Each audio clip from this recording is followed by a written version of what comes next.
This is called the draconian stalk and seize.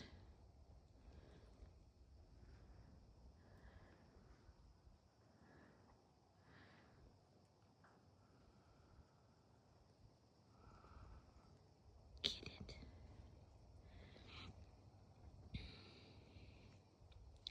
Stalk and seize is a very, very fun game. See the slow movement of the back leg? It's paused in midair.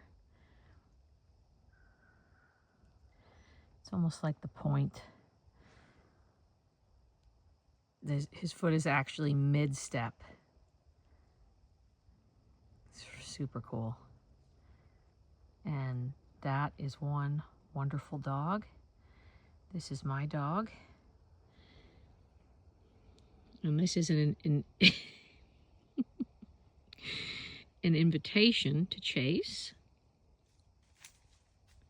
Here comes the stalk. Then you're going to probably see a play bow. Yeah, there's the play bow. Because she will... Get him! Yeah. Ooh. Play bow. Other dog's willing. Right? So if you saw one dog move away or hide or growl, I'd probably give a leave it and separation. Good, get him, get him.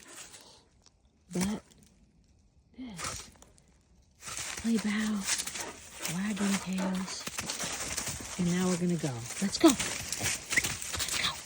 See if we can do a chase derby. Go. Let's go. Get it. Oh, get him, huh? Very good. So remember, you should definitely see a play bow. Some dogs, you know, it's pretty natural initiation of play. And then there should be a start, like a jump type behavior, checking in, saying, do you want to play? And I like to see that dogs ask the other dog to play. They don't just tackle. And what you'll notice in unsocialized dogs, let's go this way, is that there's no ask, right? It should be a bow. The other dog bows or receives or moves away. If the other dog moves away, if the other dog growls, if the other dog hides, there's a million different answers. But the important part is this is the ask. So Derby again is the Doberman. He's asking. She's moving forward. And the border collie's wagging her tail. Then he play bows to say, I'm not a threat. And then she still moves forward. She's not moving away, right? So then you let it go. You don't say, well, he's too rough and he has to play nice. That's kind of a different issue. That's about matching your dog to a proper playmate. But once they're playing, if it's proper play, too rough, in my view, only a dog who was aggressive would play too rough. So if you understand play, you can actually have, aside from a big size difference, like I would not put this dog with a dog much smaller than my border collie, because simply his weight alone, even if he's playing nice. Now she sat down, okay? So that's step one. Derby, leave it. Good. Because, wait, she sat down. She's a female. She's saying, I'm closed for business. So, and he's being polite. He's leaving it, and we're going to walk in and leave it. Let's go. Derby, let's go. Leave it. Let's go. Good boy. So because now, nope, leave it. Let's go. Good. He understands. Leave it. He's going to go do his own thing for a minute. Good. And maybe he can check back in later to see. So, you know, when dogs understand their commands, they can have freedom. They can be off leash. That's an unneutered male playing with an unfixed female. She is not in heat, but he tries because, you know, she was actually recently in heat before Derby got here, so he can still smell that she was in heat. So it's awesome, you know. Good. Okay, initiation, asking, sniffing. She's moving away, sniffing. She's sitting. Derby, come. Good boy, come. Yeah. Wait. Good. Derby, sit. Good. Go walk and leave it. Derby. Derby. Oh, goodness. Are you derpy? Are you derpy? Okay, let's go. Leave it. Good. So now, I need to be, if you don't notice, right? If you didn't notice this dog sitting, it could lead to something. It doesn't mean it's going to lead to a fight, especially with this particular dog. She'll just back down and like help me. But some dogs, if they're done being mounted, done being played with, done, if the dog's asking and asking and asking and asking relentlessly, and the other dog is saying no, there could be what I call a tiff, a scuffle, an altercation, or an actual fight. So it doesn't matter. If a dog gets pushed enough, it doesn't matter if it's a golden retriever or a lab. When they're done, some dogs will just back down and just be like, I can't. But others will defend their decision to not want to play. With their teeth, they may tell the other dog off, and then this could make the other dog act in aggression. So you have to be your dog's advocate, where you know the signs and the body language of saying, oh, okay, I'm asking to play, right? And this dog is not reciprocating. There's no tail wag. There's no, right? So, okay, there's a little spin. We'll get it. You want to maybe get him? There's some wagging. Okay. Let's get it. And he goes to her hind end. She moves it away. He says, maybe I'll try to play a different way. Let's go. So I choose to walk here. And maybe I leave it. Let's go. Good. So that he knows he's been trained. That's not a random freak accident that he left it and he's running into the woods, right? That is specifically that I'm telling this dog, Derby, not to play with this dog. Leave it. Let's go. Good. So that was trained. That's not just gibberish. People talk to their dogs all the time. Come here, let's go. Come on, let's go. Leave it. And the dog hasn't been trained. What I mean by that is there is a specific, systematic training that a dog has to go through to learn his recall, to learn his stay. It's not just something you just get a dog and say stay. And what I see is that people say, oh yeah, he kind of knows come. He kind of knows stay. But watch. Derby, come. Derby, come. He was peeing. Here. Yeah. Yes. Derby. And do a sit. Good. So see, even Derby, to me, it was too slow. He actually could have stopped peeing. I'll give him that. But the come was a little roundabout. He didn't. Nope. Leave it. Sit. No. Sit. Good. He has to learn release. There's still a lot of things with Derby that aren't perfect, but he understands enough to move forward in training. So again, I'm doing a video, so normally I don't want to say commands twice, but my hands are full and I've got leashes, gloves, and but he's good enough to understand no more play with this dog, and we're going to go do our own thing. Good. Derby, down. Good. Yeah. Ready? Okay. Yeah. So go be a dog, I had a conversation with someone this morning that was like, well, my husband wants the dog to chase deers or allows it. And the wife doesn't think the dog should ever be allowed to chase deers. Well, there's two. First of all, if you live in a household with someone, you need to agree on the rules. So let's just decide. We're going to say you can absolutely chase deers. But when I say come, everything stops. You must do a 180 and sprint back to me. That's, to me, what owning a dog's about. Of course you can chase a squirrel. Of course you can chase a deer. And I give you the freedom to do so because when I give you your command, it's not a roundabout. It's not an arc. It's not stop and sniff, pee, and then come, eventually come. No, it's immediately come at a sprint, and stop when you get to me. Give me a behavior, which is heel position, sit position, eye contact. You can pick whatever you want to shape there or train. So there's criteria, right? My dog has to stop immediately. If my dog is sprinting after a deer, the first criteria is he immediately skids and does a 180. Number 2 is speed. He sprints back to me. Number 3, he knows he has to do a behavior when he gets to me, sit or heel or stand in between, my feet, whatever you want to train there. And then wait there until I release you. And you can even go a step further and say, I'll wait here all day, but until you make eye contact, I'm not releasing you. Let's do a little come with Derby. Derby, come! Yes, sprinting.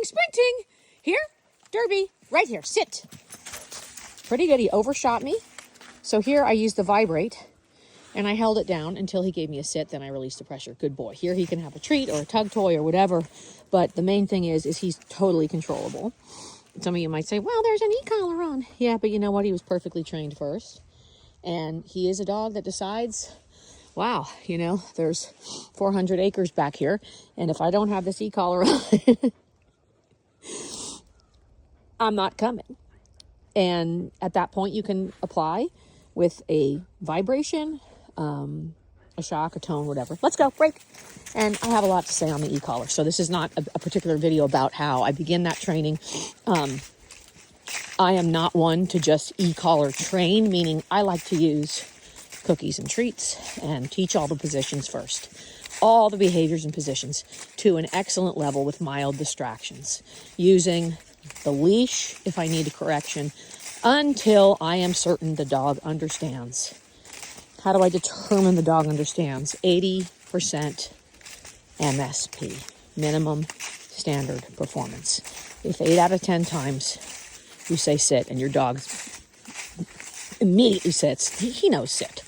If you can say come, like I've already done it 4 times, here's the 5th. Derby, come! Yeah, that's a dog that understands the come command. If he does that 8 times out of 10, we can assume sit. Yes. He knows his job, right? He's still overshooting the come, which means he should have stopped in front of me, but you got to choose what bone you're going to pick too. So, and that's okay. I'm not doing eye contact here because it's too much. Can't do all the criteria at once in one day because Derby's in training. He doesn't have to do all the criteria today, but he has to do the ones that I've taught him, which are stop on a dime, sprint to me. When you get to me, do a behavior. So down the road, I will shape that he stops before he passes me and also that he has to make eye contact before he's released. So the criteria keeps raising, right? It could be, I want it faster. I want him to come from a further distance. I want him to run and sit facing away from me, right? I want him to run and sit facing me. I don't know which behavior I'm going to pick for him. But with each one that's trained, I'm 100% certain that I can get the right answer.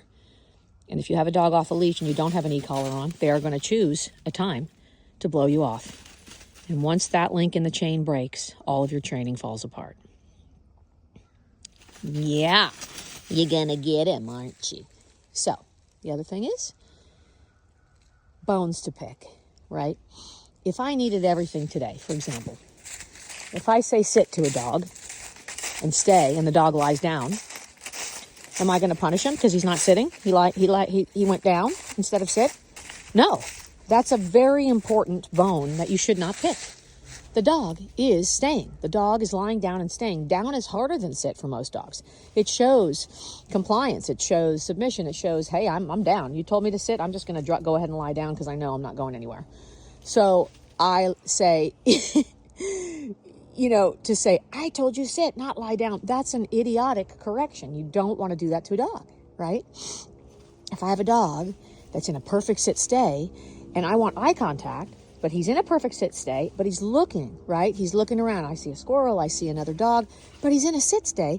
You can't punish him into looking at you. You can say good boy and see if you can get some eye contact and add a treat. But I mean, the dog is sit staying. So my point there, as you watch this lovely relationship and decide whether or not Derby definitely wants to play, and I'm getting like my dog's tired, right? So leave it. Yeah, good. Leave it. Good. Let's leave it. Come on, go. Good. Leave it was also backed up with an e-collar. So if I say leave it and he doesn't immediately leave it, he gets a bump. He's a big, strong dog. My dog's done. We're gonna walk. Come on. Go. Good. So The only other thing I'll say is, be careful what bone you're picking. I talk to people for hours, different people, clients, people calling. And it's incredible what I hear. Like, I'll ask a simple question like, does your dog know the come command? Oh, yes. All right, how did you train it? Well, I say here, okay, that's not training, that's a command. How did you train it? Well, I'll just, I'll call him to come, and he comes. Okay, well, how did you train it?